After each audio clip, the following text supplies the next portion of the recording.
Jesus, the disciples and the great crowds were heading towards Jerusalem when they came to Bethphage on the Mount of Olives. Jesus stopped and beckoned two of the disciples. Go to the village over there. There you'll find a donkey tied to a post and a foal beside it. Untie them and bring them to me. If anyone tries to stop you, then tell them the Master needs these, and he will send the donkey and the foal immediately.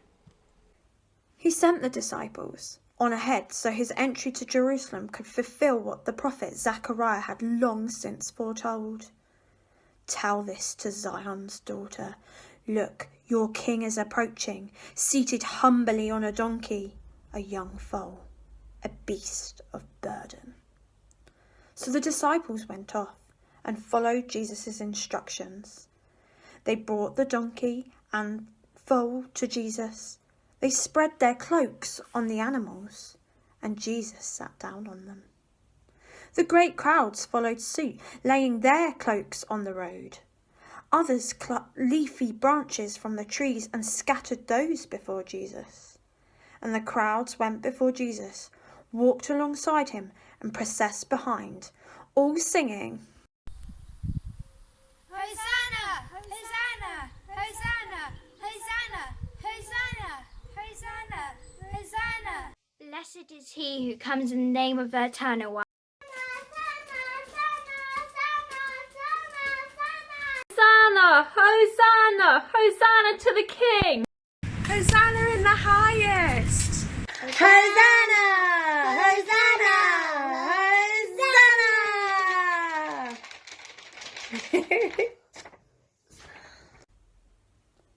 And that is how Jesus came into Jerusalem. The people noticed this strange parade.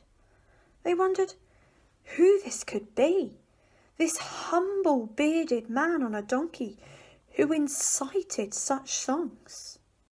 This is Jesus, the prophet from Nazareth in Galilee. Jesus came up to the temple.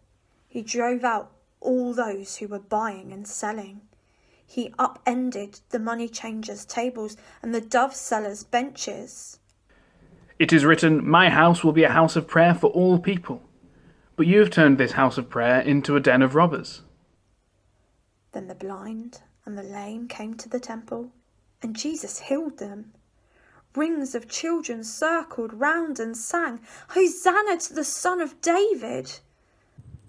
Hosanna to the Son of David! Hosanna to the Son of David! Hosanna! Hosanna! We all call out in love. Yes. But the priests and scribes didn't understand.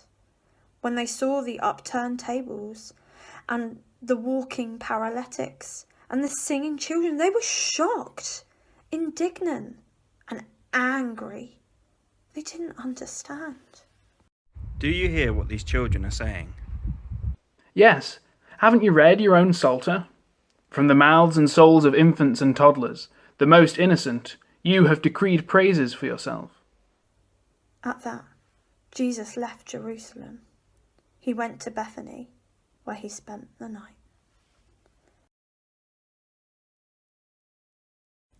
And so this is what happened. Finally, Jesus finished all his teaching, and he said to his disciples, The feast of the Passover begins in 2 days. That is when the Son of Man is handed over to be crucified. And almost as he spoke, the chief priests were getting together with the elders at the home of the high priest Caiaphas. They schemed and mused about how they could trick Jesus, sneak around and capture him and kill him. We shouldn't try to catch him at the great public festival. People will get angry. The people would riot if they knew what we were doing. Meanwhile, Jesus was at Bethany, staying at the home of Simon the leper. While he was at Simon's house, a woman came to see him. She had an alabaster flask of very valuable ointment. And as Jesus reclined at the table, she poured the ointment onto his head. The disciples were seeing this scene and they were furious. That looks like a fan. The woman could have sold that in monument for lots of money, and then she could have given it to the poor. Jesus knew what the disciples were saying among themselves, so he took them to task. Why don't you leave this woman alone?